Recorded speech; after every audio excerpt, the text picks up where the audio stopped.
Olá, você que nos acompanha aqui pela TV Evangelizar e pelo canal YouTube de Padre Joãozinho.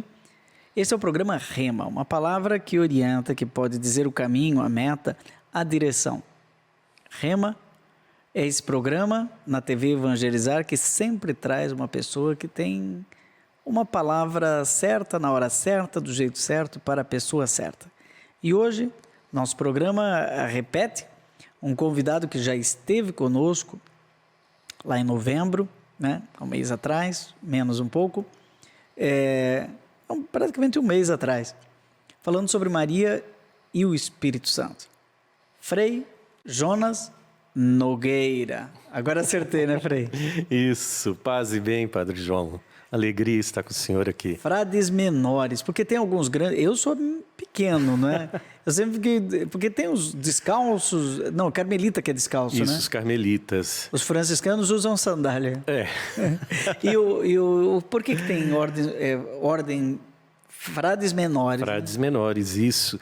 É porque na Itália, no tempo de São Francisco, a sociedade estava dividida entre os maiores e os menores. Entendi. Os maiores eram os nobres, os ricos, né, comerciantes, e os menores era justamente o grupo mais marginalizado, mais pobre. Então, Francisco, quando ele quis que nós fôssemos irmãos menores, que fôssemos irmãos identificados com os mais pobres, com os marginalizados.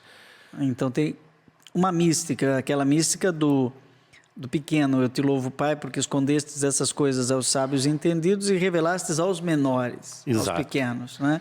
E Francisco, ele tinha uma intuição particular também, porque ele entendia que Deus se fez menor em Jesus Cristo.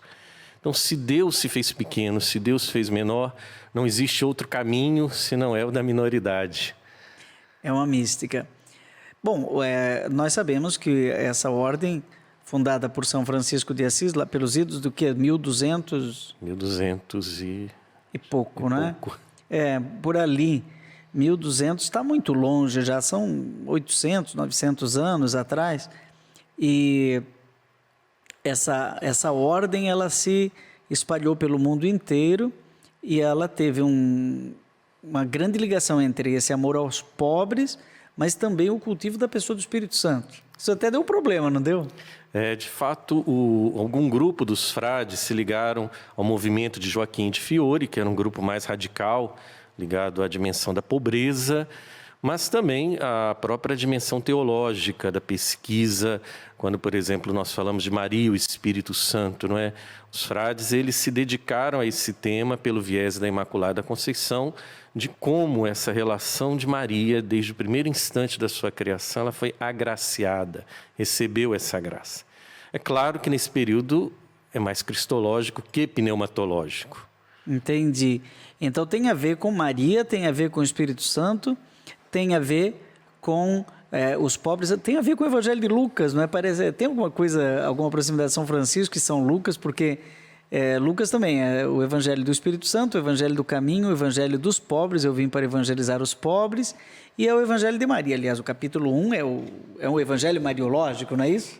Exato. Eu acredito que, como São Francisco, ele insistiu muito no mistério da encarnação do Verbo, justamente por ser esse o primeiro lugar do apequenamento, né? Deus se fez pequeno ali na manjedoura. Então, essa proximidade se fez menor na manjedoura. Então, essa proximidade da leitura que Francisco faz do mistério da encarnação é a leitura do Evangelho de Lucas. É por isso que São Francisco é tido como um dos que criou o presépio? Exato. Ele, na cidade de Grécio, ele reuniu algumas pessoas e fizeram um presépio vivo. E a intenção dele é muito curiosa, porque ele queria que as pessoas pudessem ver as dificuldades e a pobreza que a Virgem Maria deu à luz ao Rei e Senhor de todo o universo. Então, ele tinha com isso uma intenção didática, de que nós pudéssemos, pela contemplação do presépio, alcançar esse mistério da pobreza de Jesus Cristo. Agora, como é que a gente chega aí dessa questão de Maria e o Espírito Santo, que você estava falando, que já desenvolveu no programa anterior, que pode ser acompanhado aí no YouTube, você que nos acompanha, é só ir lá na timeline, vai lá para trás, vai encontrar Frei Jonas falando sobre Maria e o Espírito Santo, que aliás foi sua tese de doutorado, né? Lá acho que na FAGE em Belo Horizonte. Muito bem.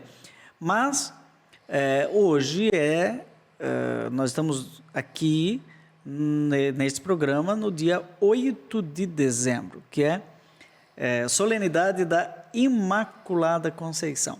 E eu tenho a impressão, ouvi dizer, né? Um passarinho me contou que os franciscanos são tradicionalmente imaculistas, né? Que eu não sei se você que está nos ouvindo sabe, houve grandes polêmicas ao longo desses 2000 anos de cristianismo. Algumas, assim, sobre o Espírito Santo, que até provocaram uma divisão entre o Oriente e o Ocidente, né? O Espírito Santo procede do Pai pelo Filho ou do Pai e do Filho? Acabaram não se entendendo e até hoje temos as igrejas ortodoxas e a igreja católica. Temos o cisma do Ocidente, temos até hoje evangélicos, católicos, e houve até um rei que queria se separar da esposa e o Papa não aceitou e ele fundou uma igreja. Então hoje nós temos os anglicanos, que são de uma origem quase que política, né? E deles nascem os metodistas, os presbiterianos, sempre tem polêmica, né? Até entre católicos. E uma das polêmicas foi entre aqueles que acreditavam que Maria era concebida sem pecado original, imaculada, e outros que entendiam que Maria devia ter tido alguma mancha, algum pecadinho, nem que fosse uma pequena falta de fé, né? E dizem que os debates levaram assim a dois times, né? O time dos maculistas, que acreditavam que Maria tinha um pecado, algum pecado, e o time dos imaculistas. E os cavaleiros da Imaculada eram franciscanos ou não? São ligados aos frades conventuais.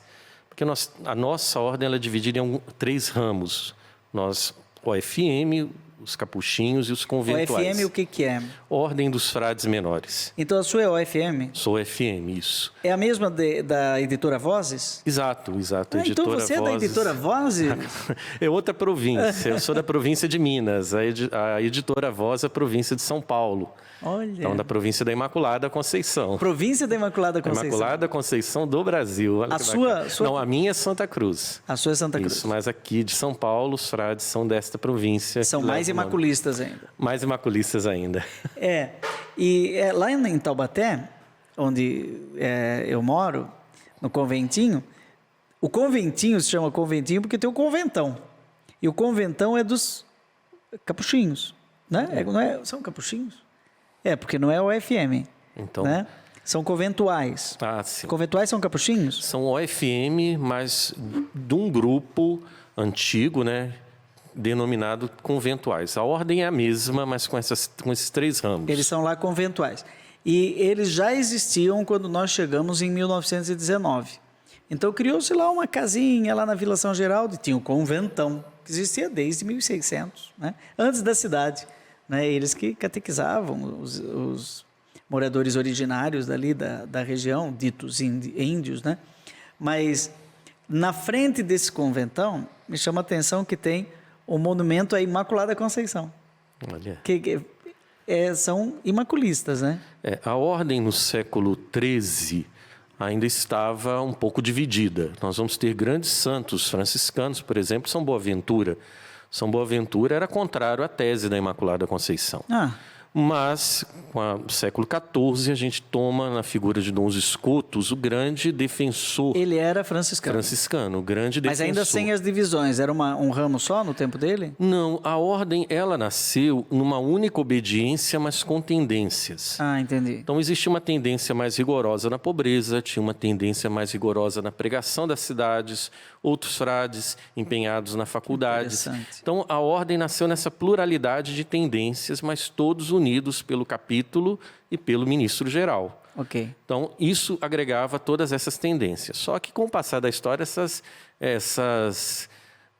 tendências acabaram se tornando ramos. E foi reunido, depois do século XVI, se eu não me engano, em 2 grandes observâncias.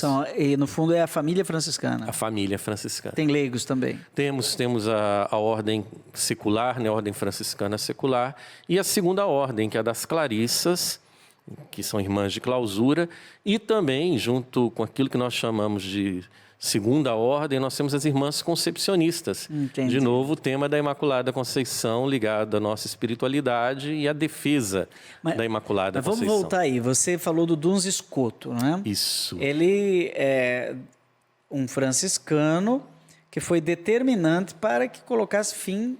Tem até um filme, né? Esse é um filme muito bonito. Colocar aí no YouTube... E como é que é o nome? O nome do filme eu não sei, mas pelo nome a gente acha, Duns Scoto. Duns Scoto, não é? Daqui a pouquinho, quando o Frei estiver respondendo, eu vou procurar aqui o nome do filme que fala sobre os debates em torno... Os outros eram dominicanos? Eram dominicanos, era o grande... Pelo hábito dá para saber. Como você falou, né? Era o grupo maculista, eram os dominicanos. Eram. Porque eles usavam um hábito mais branco. Branco, né? Isso. Dizem que o Papa usa branco por causa de um Papa dominicano. Olha. Ouvi dizer, não sei, eu estou vendendo peixe como eu comprei. Mas aí me conta, essa questão, você está dizendo que houve debates e chegou século XVI, Duns Scoto? Duns Scoto, 14. 14. Não, isso, 14. E aí, como é que foi essa... A questão que colocavam nas faculdades era como poderia Maria ser redimida sem a redenção. Pode existir redenção antes da cruz, antes do Redentor? Falar de uma redenção antes da cruz não seria uma maneira de diminuir a ação redentora de Jesus? Então essa foi a questão que levaram para Duns Scoto. E ele vai resolver a partir de... Não, muito pelo contrário. A redenção ela é tão central na história da salvação de todo o universo que, de um modo antecipado, ela atinge a Virgem Maria. Então, aquilo que todos nós recebemos por libertação, a Virgem Maria recebe por antecipação em virtude dos méritos de Cristo. Nossa, que bagunça no tempo. Não é? Bagunçou o conceito do tic-tac, tic-tac, porque exatamente. Nós somos gente moderna, escravos do relógio. Toda hora a gente olha aqui, já está passando o tempo, está na hora de intervalo, né? Fica alguém aqui me falando aqui, ó, você tem mais 3 minutos. Vai logo aí, fala com esse Frei. E nós somos assim, o antes, o durante e o depois. O ontem, né? O hoje e o amanhã. Cristo ontem, hoje e sempre. O tempo e a eternidade. A gente conta a vida por ano. Vamos entrar agora em 2023, o que será? Bom, você está me falando que Maria foi preservada do pecado original em vista do que viria. Exatamente. Esse tem um nome, esse argumento, como é que é? O argumento de Duns Scoto. A gente chama de argumento imaculista, é claro, né? Mas da preservação. Ah, tá, da preservação. Exato. É curioso que a gente reza no ofício da Imaculada do relógio que anda sempre atrasado. Não sei se o senhor vai lembrar dessa expressão. Não. Dentro do ofício da Imaculada, não é um ofício tradicional, fala-se do relógio sempre atrasado. E é curioso que sempre perguntam, mas que negócio é esse relógio sempre atrasado? Um relógio sempre atrasado é um relógio que não funciona, não é? Mas é justamente para dizer isso. Olha, enquanto nós estamos marcados pelo pecado original, alguém está anterior, ela está antes desse pecado, ela está lá no estado da graça original do paraíso. Então, ela é de fato a gente pode dizer voltar no tempo, porque não existe aqui uma volta, existe uma permanência da Virgem Maria no estado de graça. Nós poderíamos dizer que Maria não foi a primeira Imaculada, Eva foi a primeira Imaculada, porque ela foi criada sem pecado. Mas quando a gente fala do estado de Imaculada, a gente fala pela ação do Espírito em Maria. Então, Eva, de fato, enquanto uma figura mitológica, não é? Enquanto uma figura bíblica que representa com Adão toda a humanidade, todos nós somos criados na graça original, mas todos nós pecamos em Adão e Eva, nessa imagem. Esse é o pecado original. Pecado original. Maria, ela está fora dessa realidade de pecado original por graça. Por uma ação de Deus na vida dela, ela foi preservada do pecado. E aí vem a tese, de novo, escotista, para reafirmar o poder da cruz. Porque nessa tese, a gente tem que estar sempre atento à centralidade de Jesus. Jesus é o centro, não é o pecado o centro da humanidade. O centro da nossa história é o Senhor Jesus. E Scotus, tanto na questão mariológica quanto em outras questões, ele vai sempre estar pontuando a centralidade de Jesus.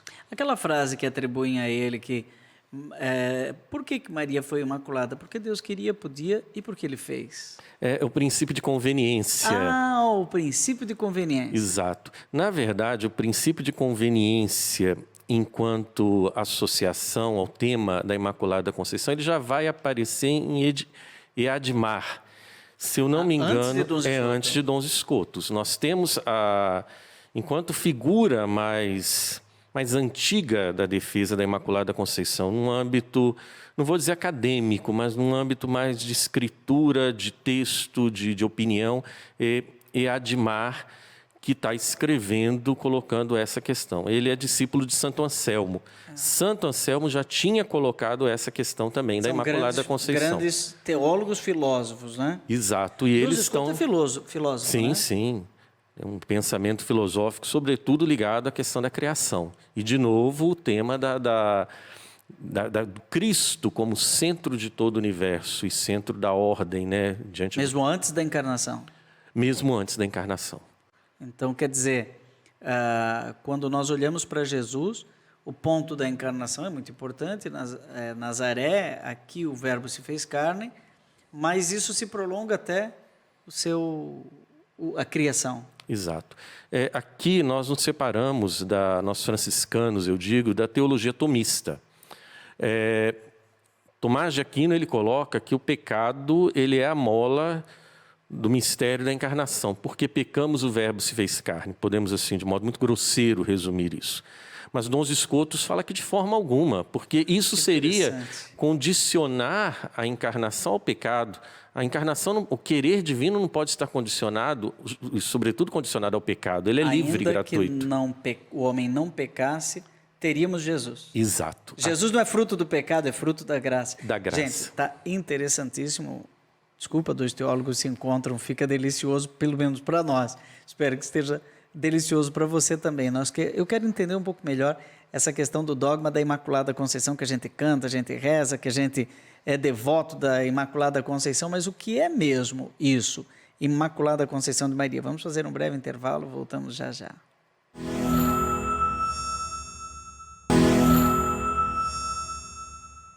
Olá, gente, estamos de volta com esse delicioso bate-papo com Frei Jonas Nogueira, da Ordem dos Frades Menores e professor de Mariologia, formado em Belo Horizonte, na FAGE, com uma tese de doutorado em Maria e o Espírito Santo. Professor na pós-graduação em Mariologia da Faculdade Uniana com a Academia Marial de Aparecida e vice-presidente da Associação Brasileira de Mariologia, nossa ABM.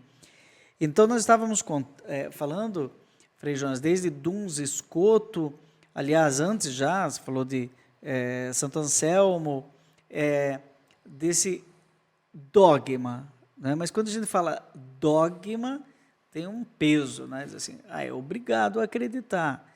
Esse dogma, onde ele surgiu em 1854, com Pio IX, na declaração oficial da bula Inefabilis Deus, falei tudo certinho? Exato. Olha, um dogma, ele está nas Escrituras e está no coração dos fiéis pela graça do Espírito Santo. Ele está nas Escrituras porque, como o anjo diz, né, cheia de graça, agraciada. Então, o modo de ser de Maria, o estado verdadeiro de Maria é o estado da graça, é o estado da redenção. Então, aqui nós lemos Imaculada também. Mas quando nós olhamos para o sensus fidelium, né, o senso de fé do povo de Deus, o povo de Deus nunca duvidou da santidade de Maria. Então, a ideia de Maria como a toda santa, venerada dessa forma, ela é muito antiga no cristianismo. Então, o desenvolvimento dessa afirmação de Maria enquanto a toda santa é que vai fazer com que chegássemos ao dogma em 1854. Rodrigues Trian tem uma... Exato, até deu uma canção, né? Maria toda santa. Toda santa. Essa é uma das expressões mais antigas que nós temos sobre a Virgem Maria. Se a gente pensa que na antiguidade Maria era chamada de a Virgem, a bem-aventurada Virgem, mas também a toda santa.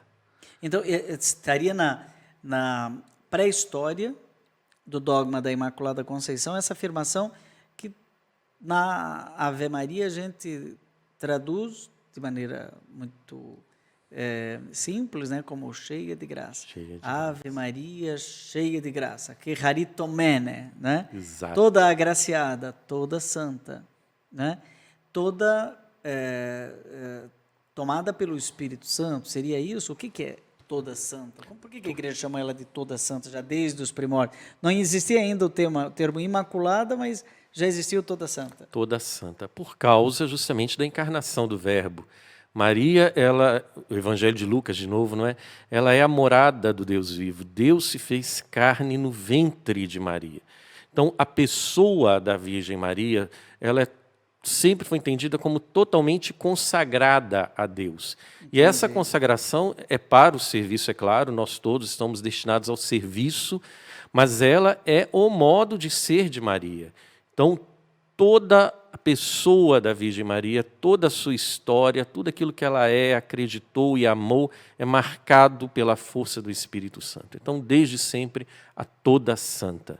E isso remete até o primeiro instante de sua concepção, como diz o dogma da Imaculada Conceição, preservada do pecado original, desde o primeiro instante de sua concepção, ou seja, quando, segundo o apócrifo, né, de São Tiago, afirma que Joaquim e Ana, esse nome está no apócrifo, né? Joaquim e Ana, os avós maternos de Jesus, quando eles conceberam Maria, naquele momento, Deus tocou de uma maneira, por um privilégio, que é só ela, né? Exato.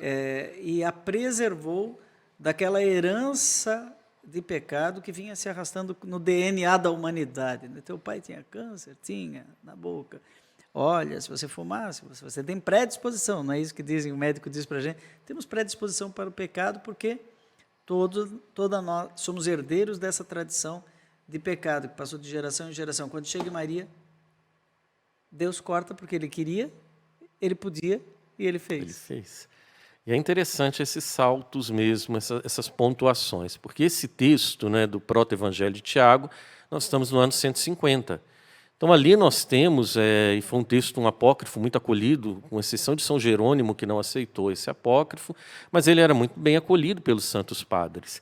Então, ali nós temos, não é, nesse texto, vamos dizer assim, as intuições, né, mais antigas da virgindade na hora do parto de Maria, da virgindade depois do parto, e o tema da Imaculada Conceição, que não aparece com esse nome, mas toda a afirmação desse texto é de uma santidade nata, né? Maria nasceu santa.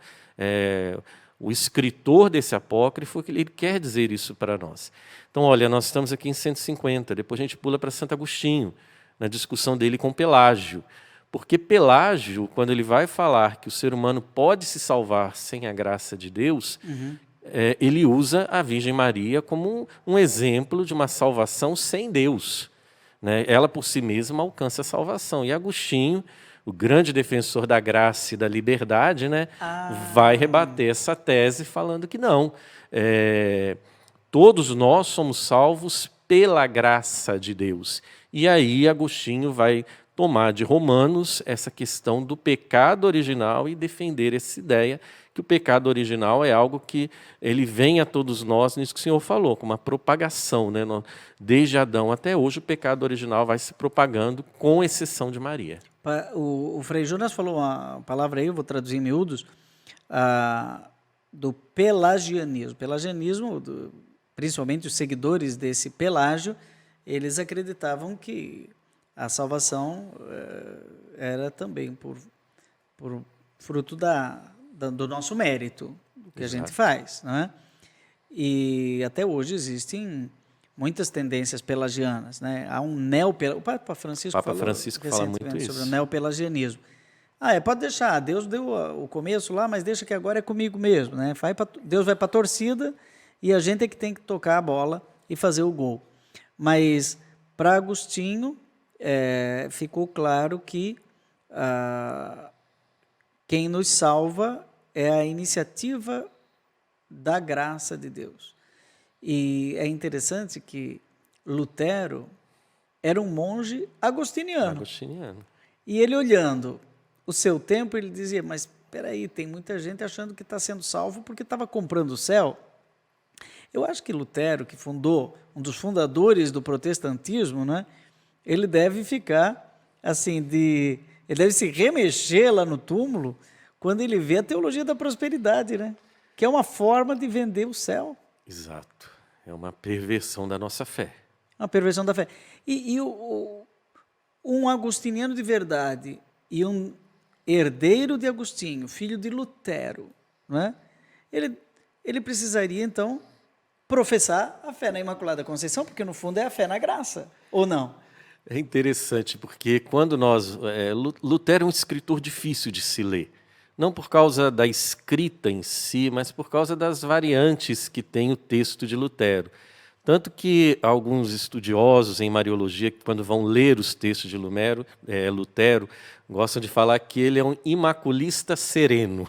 Eu acho muita graça na expressão, um imaculista sereno.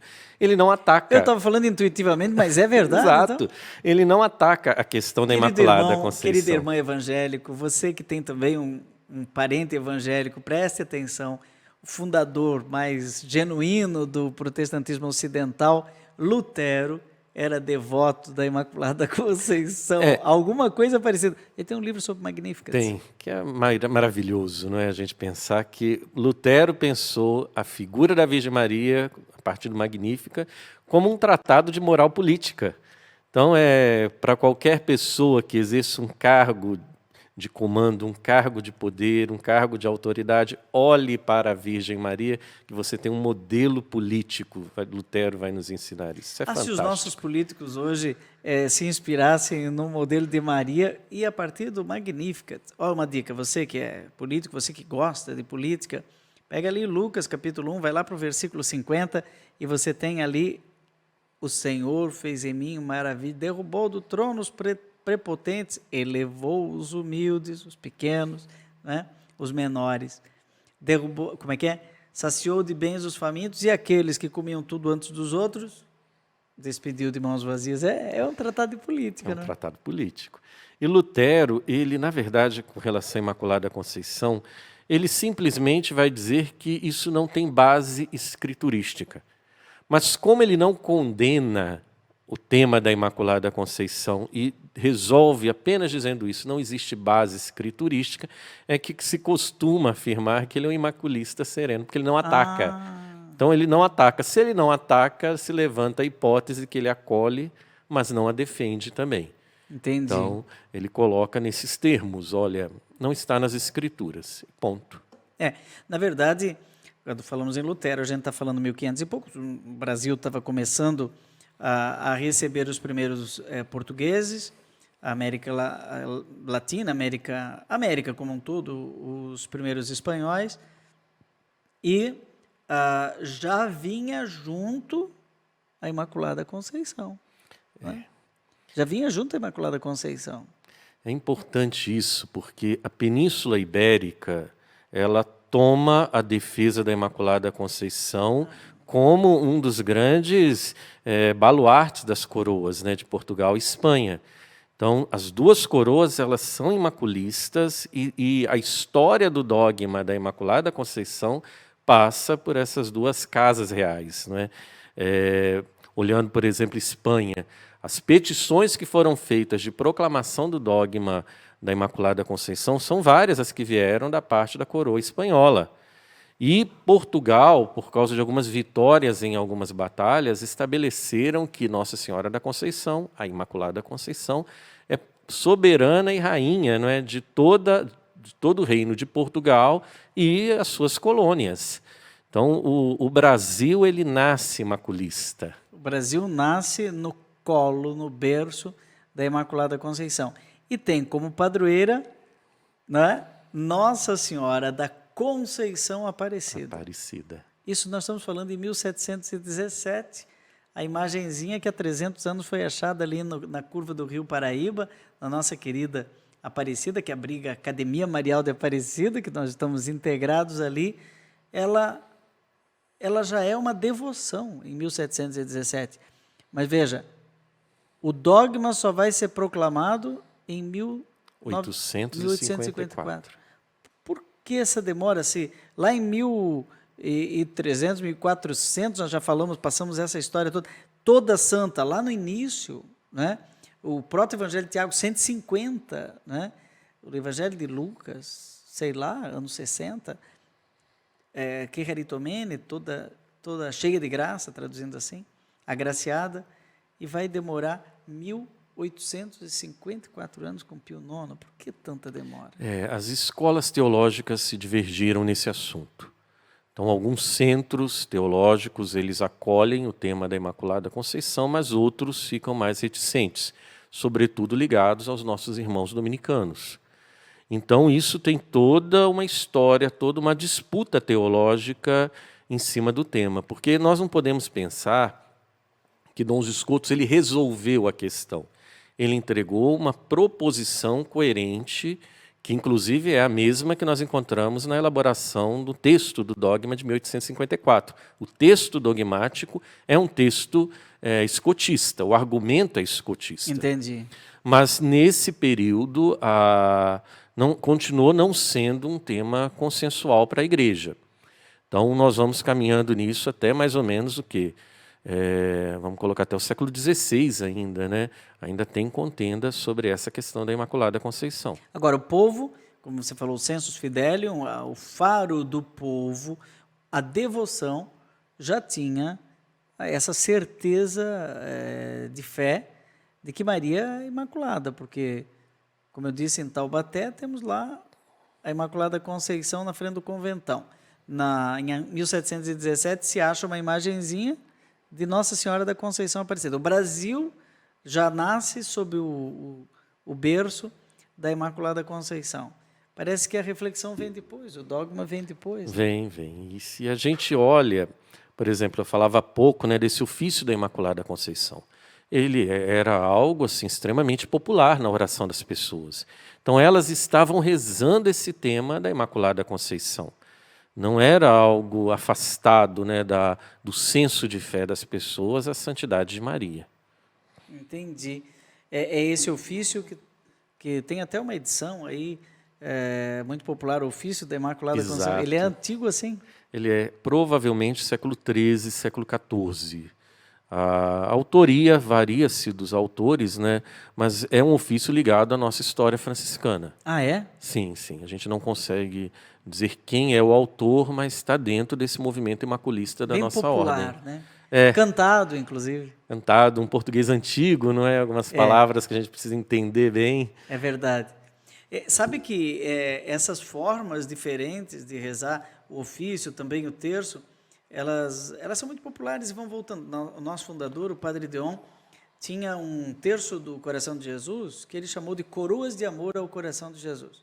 Eu vou até lhe dar um de presente. Olha. Nós estamos relançando, como tem o ofício da Imaculada, tem também, não é o ofício, mas é um terço, né? Mas só que não tem Ave Maria, Pai Nosso, tem orações ao Sagrado Coração de Jesus em 3 mistérios: mistério da encarnação, mistério da paixão e mistério da Eucaristia.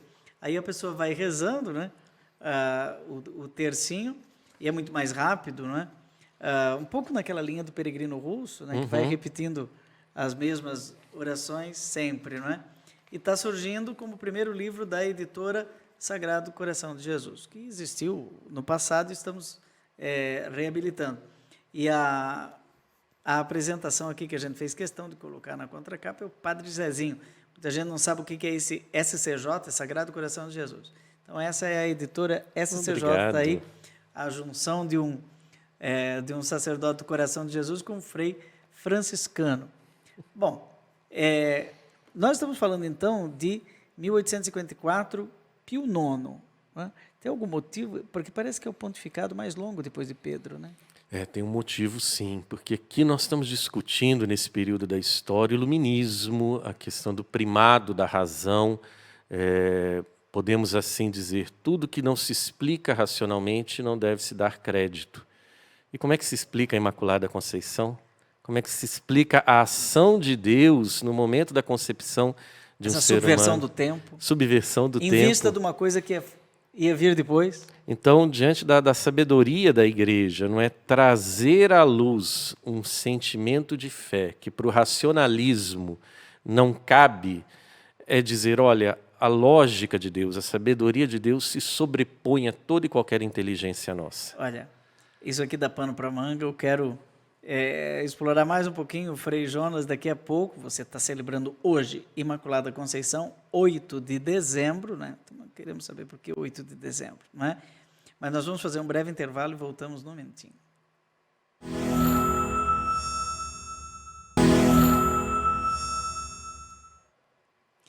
Estamos de volta com o programa Rema, uma palavra que pode mudar a sua vida. Hoje a palavra é Imaculada Conceição. Estamos com Frei Jonas, que é da Ordem dos Frades Menores, franciscano, e que foram grandes defensores da Imaculada, ditos imaculistas. Nós já, nos blocos anteriores, vimos o que isso significa. Eu conheço uma canção, eu não sei se foi seu confrade, o Fabretti, Frei Fabretti.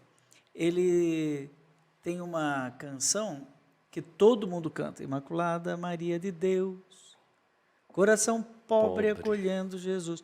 Eu cantei sempre essa música, eu conheci o Frei Fabretti, né? Gravei algumas músicas dele. Tu és, Senhor, o meu pastor. Por isso, né? Ele me deu nas mãos, tenho esse orgulho de ter gravado essa música do Frei Fabretti e muitas outras. Mas essa Imaculada, depois que eu comecei a estudar Mariologia e comecei a mergulhar nesse maravilhoso dogma que é da Imaculada Conceição, que a gente está falando só um pouquinho aqui, mas tem assim, é um poço, né, de verdades da teologia da graça, da cristologia, enfim, da soteriologia, mas eu comecei a ver um coração que era sim para a vida, um coração que era sim para o irmão, um coração que era sim para Deus, reino de Deus renovando este chão.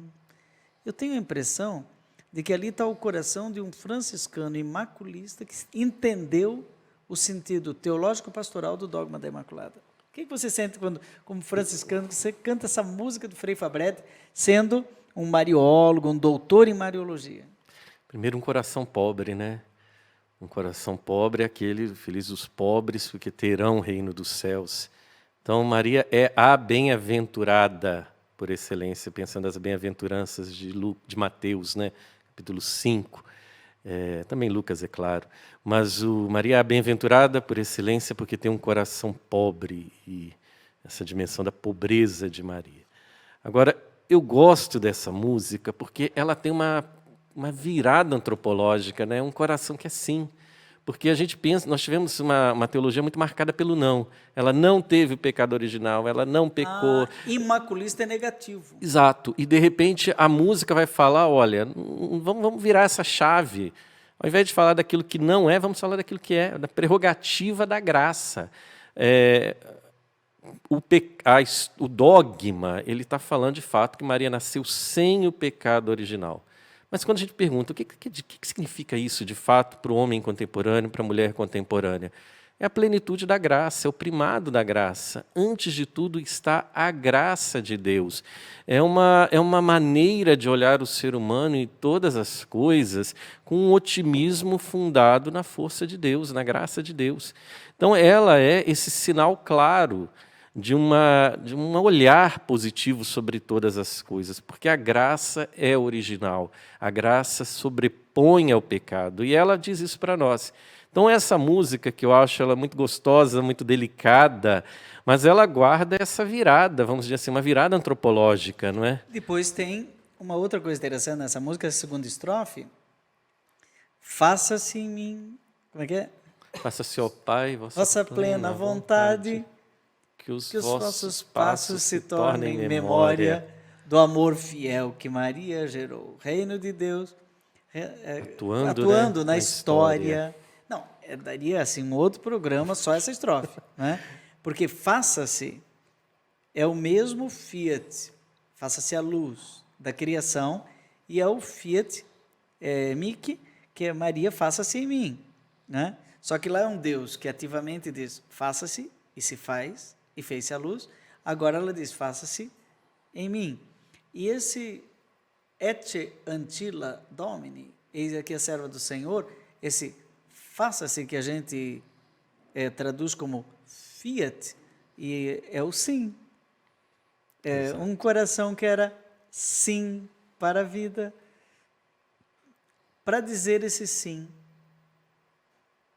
a terra dizer o sim para o céu, precisava estar totalmente livre, né? E depois do pecado havia um condicionamento. Então Maria volta ao primeiro instante da criação e ela tem a oportunidade de dizer sim com liberdade total. Exato. E com isso que o Senhor falou, nós afirmamos que o que Maria recebeu de modo antecipado é o que nós recebemos de modo pela libertação. Então, quando nós olhamos para a Imaculada Conceição, nós falamos, olha, ela foi preservada. Por preservação, por antecipação, ela jamais foi tocada pelo pecado original.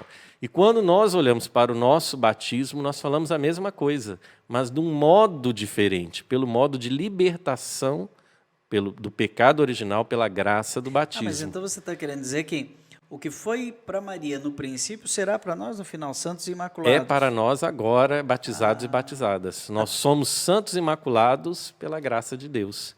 Ou seja, Maria é um modelo. Maria é o modelo por excelência. E aí, quando fala não a é música... uma exclusividade dela. A modalidade é somente dela. A modalidade da preservação é somente Maria. E, é claro, Cristo. Mas a vocação de imaculado todos nós temos. Todos nós somos. Uma coisa que eu acho maravilhoso no estudo de Mariologia, não é? Maria nunca aponta para si mesma e nunca deixa de caminhar com a gente. Ela sempre aponta para o Cristo e se faz companheira de caminhada de todos nós. Então, quando a gente olha para a Imaculada Conceição, nós olhamos o que é singular dela, que é o modo de preservação. Mas ela faz a gente se olhar, né? Olha, ela diz para nós, olhem vocês mesmos, olhem aquilo que vocês receberam no batismo. Então, nós trajamos vestes brancas, nós trajamos vestes imaculadas. Ela volta conosco ao paraíso. Ela vai dizer, olha, o paraíso não foi perdido. O paraíso já está conosco pela graça do batismo. Nós recebemos a santidade no batismo. E essa santidade do batismo é que nós, claro, vamos carregar, vamos levar, não é pela graça, não por mérito, mas pela graça em toda a nossa vida. Eu ouvi dizer que alguns teólogos maculistas, eles diziam assim, se Maria foi preservada do pecado, se ela não tinha pecado, ela foi salva, afinal de contas, do quê? Se ela não tinha pecado. E a partir do momento que a igreja, intuitivamente, seguindo o senso de fé do povo de Deus, proclama dogmaticamente que Maria é Imaculada, com Pio IX em 1854, 8 de dezembro de 1854, a partir desse momento, as pessoas começam a se perguntar, mas espera aí, ela foi salva do quê? Aí vem a subversão soteriológica. Mas será que salvação é apenas a remissão de pecado? Ou é ser uma nova criatura, voltar a ser toda santa, todos santos em Cristo? Então, é uma outra forma de pensar sobre outra leitura. E até mesmo o termo, aliás, pecado original é um termo que não ajuda, não é? Por exemplo, no batismo, quando a gente reza, né, para aquela criança, aquele bebezinho, seja liberto do pecado original. Às vezes eu vejo um pai e uma mãe torcer a cara para mim e falo assim, como é que essa criança, que pecado tem essa criança, não é? Então, de fato, o termo não ajuda, porque pecado original não é algo que fizemos, não é algo que cometemos, mas é a condição nossa de necessitados da graça. O pecado original, ele é uma maneira de entendermos todos nós que nós, por nós mesmos, não alcançamos salvação. Nós precisamos de Deus. Mas então, como isso se aplica a Maria? Então, ela não precisou da graça de Deus? É claro que precisou, mas também ela foi alcançada por essa graça. Santo Agostinho é um dos que insistiu muito na importância do batismo de crianças, né? Exatamente por tudo isso que a gente está conversando. Eu acho, Frei, eu acho bacana assim, o batismo de adultos, mas Olhando essa questão de vacina, que está tão em voga hoje, né? Agora tem a vacina da poliomielite, pelo amor de Deus, não deixa a criança sem ser vacinada da poliomielite. Tem gente, não tem mais, tal. Está voltando, está voltando. Então, tem mais uma dose de reforço, siga as autoridades sanitárias, né? Não vamos ser irresponsáveis. Agora, a gente poderia também olhar para a criança, mas que doença que essa criança tem? Tem predisposições, né? Então, não é questão de um pecado por ato, mas por fato. De fato, há algo em mim que está corrompido. Agora, é maravilhoso imaginar uma criatura que não tinha esse defeito congênito, vamos chamar assim, não precisava do recall, não tem isso, os carros têm necessidade de um recall, né? Agora, já vamos chegando no final do nosso programa. Hoje é dia 8 de dezembro, né? Por que 8 de dezembro? Foi sempre nessa data? Curiosamente, não. Nós temos algumas fontes antigas do Oriente, sobretudo Jerusalém, que celebrava 9. 9 de dezembro? Mas depois, com o tempo, a data pula para o dia 8, né? Antecipa de novo, não é? Para o dia 8 de dezembro. Mas isso aí nós estamos no século IV. No século IV nós temos uma celebração litúrgica. Já havia uma festa litúrgica. Já havia a festa da Concepção de Santa Ana. Era o termo mais antigo que nós vamos ter enquanto festa litúrgica no século IV, na região em Jerusalém e outras nas adjacentes ali, né, da igreja de Jerusalém. Então começa ali. Quando essa devoção, essa festa litúrgica, ela passa para o Ocidente, nós já vamos tomá-la como a concepção de Maria, né, a festa da concepção da Virgem Maria, mais 2 séculos depois, século VI, Roma já vai estar celebrando essa festa. Então, de fato, parece 9, 8, essa data. E tem alguma coisa a ver com a Natividade de Maria, dia 8 de setembro? Exato. Elas se comunicam, porque, olha, essa data, essa concepção da Natividade de Maria é antiga também. Nós estamos ali no universo apócrifo, né, que já traz algumas datas de... Do aniversário de Maria, né? Exato. Natividade do aniversário de Maria. Então, se comunicam, sim. Elas são pensadas... Foi concebida em dezembro, janeiro, fevereiro, março, abril, maio, junho, julho, agosto, setembro, 9 meses, Maria nasce. Exato. As datas aqui se comunicam no universo antigo de liturgias, de igrejas, de locais, né, de devoção mariana, porque a gente aqui não pode deixar de lado a pesquisa arqueológica, que vai falar da antiguidade desses locais de devoção. Então, pensar esses 3 elementos, né, de textos antigos, apócrifos, a liturgia e a devoção em si, e os locais, né, dessa arqueologia mariana, mariológica, é que vão nos dar essa base de antiguidade dessa festa. Entendi. E é como o Natal, que é 25 de dezembro, e a festa da Anunciação, que seria a festa da Encarnação, é no dia 25 de março. Você faz a conta, dá 9 meses também. Exato. Né? Então, a liturgia, às vezes, tem essas coerências matemáticas, mas parece que pela Imaculada Conceição, Deus gosta de subverter o tempo, não é? Ele é o Senhor do tempo, né? Senhor do tempo, é mesmo. E tem algum projeto de publicação? O Frei Jonas, já falamos tanto da Imaculada Conceição, tem a sua tese Maria e o Espírito Santo, como que é? Quando eu olho, eu tinha muita, de fato, vontade de trabalhar a questão da Imaculada Conceição, de escrever alguma coisa ligado à idolatria, porque nós podemos dizer que a Imaculada Conceição é uma atitude radicalmente, visceralmente anti-idolátrica. Então, quando nós tomamos, na nossa sociedade, marcadas por algumas idolatrias, o senhor falou da teologia da prosperidade, que é coisa mais idolátrica do que isso, né? E o Evangelho é tão claro, né? Vocês não podem servir a Deus e ao dinheiro. A Imaculada Conceição, ela é uma postura de radical contra toda e qualquer idolatria. Então, eu tinha muita vontade de trabalhar essa relação, né? Maria Imaculada e uma proposta de vida, um modo de viver, um coração que não guarda idolatria. Tem alguma coisa daquele a imagem de Nossa Senhora da Imaculada Conceição, ela tem ela pisa na cabeça de serpente, tem alguma coisa assim? Ótimo. Na verdade, nós temos 3 imagens da Imaculada Conceição. A que nós conhecemos, né, a mais popular, nós chamaríamos de a Puríssima, que guarda, não é, essa mão fechada sobre o peito e, de fato, numa posição, né, jovem, que vem falar, a juventude dela fala da santidade, e pisando, né, destruindo o mal, né, simbolizado na serpente.